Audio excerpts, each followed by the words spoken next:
US President Donald Trump says he and First Lady Melania have begun the quarantine process after testing positive for COVID-19.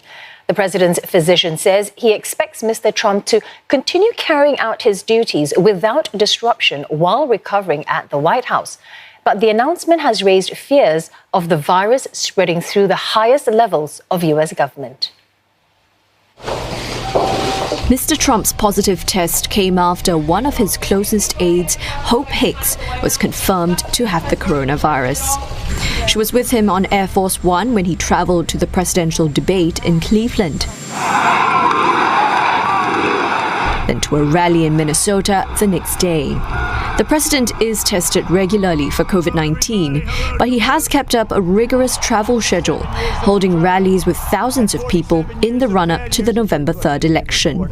That's despite warnings from public health professionals against having events with large crowds. And just hours before he announced he was positive, he predicted that the US was close to defeating COVID-19. We have reduced the fatality rate by 85% since just April. We are on track to develop and distribute a vaccine before the end of the year, and maybe substantially before.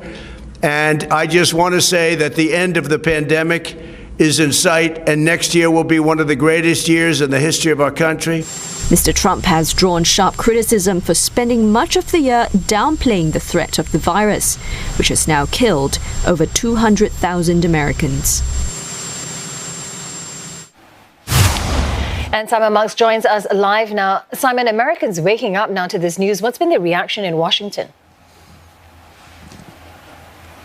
Well, I mean, I think that obviously everybody in Washington hopes that the President of the United States and the First Lady make a swift and speedy recovery from this. But equally, the reaction in Washington is that this was absolutely inevitable, given the way in which the White House has operated over the course of the last several weeks and months.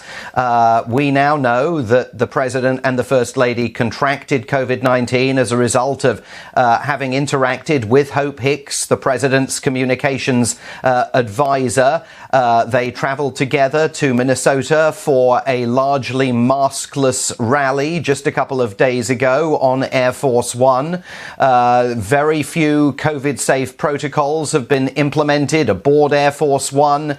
At the White House, even some of the COVID-safe protocols that were implemented got rolled back just within the last few weeks by a President of the United States who, as you know, has been at great pains to insist that the country can return back to normal. It's rounding the corner on COVID-19. There's no reason for children not to be in school, for the economy to be shut down. And as a result of this, of course, a whole host of senior figures within the upper echelons of American government are also now rapidly having to be tested.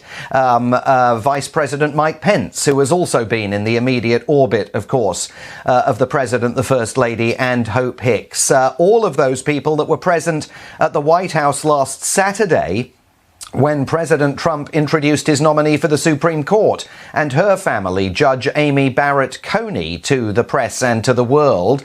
There were no COVID-safe protocols in place at that particular event at the White House, so everybody involved in that is going to have to get a COVID-19 test.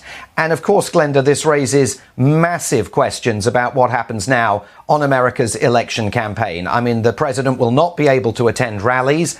Maybe he'll be able to make some appearances via a video link from isolation at the White House. But this also provides Joe Biden, after he has expressed the hope that President Trump and the First Lady get through this as quickly as possible, it provides Joe Biden with fresh ammunition to argue that the Trump administration's entire approach to COVID-19 has been reckless, has put public safety at risk, and in this case has put the health and welfare of the first family directly at risk.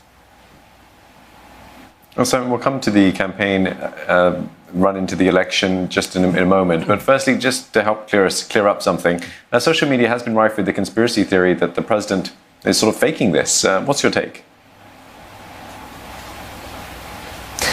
I mean, social media, of course, would be rife with that conspiracy and a whole array of others. There's no evidence to suggest that is the case. The White House physician had to be pushed by reporters last night even into disclosing the news that the President of the United States had tested positive for COVID-19. I think the White House's first response to this was not to seek to put the information into the public domain. It was journalists peppering the White House with questions amid rumours that the President and the First Lady had tested positive for this that led to the announcement. And I mean, tempting though it might be for some to espouse these conspiracy theories that suggest, well, Donald Trump knows he's going to lose the election, so he's looking for an excuse, or he's looking perhaps to try and find a way of derailing 2 more presidential debates.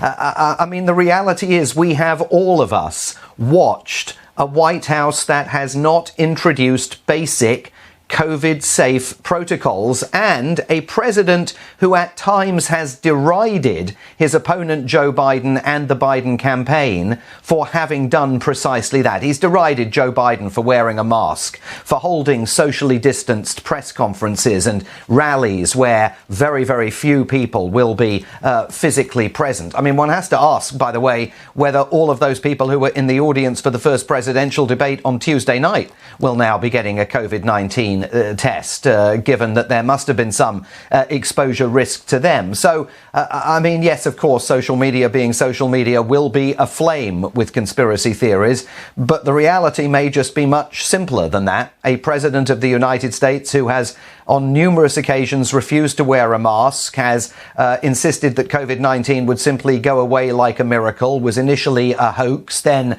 a plague deliberately unleashed on the United States by China in a bid to destroy the US economy. I mean, it was always likely that someone operating under those circumstances and meeting people without protection was going to get COVID-19.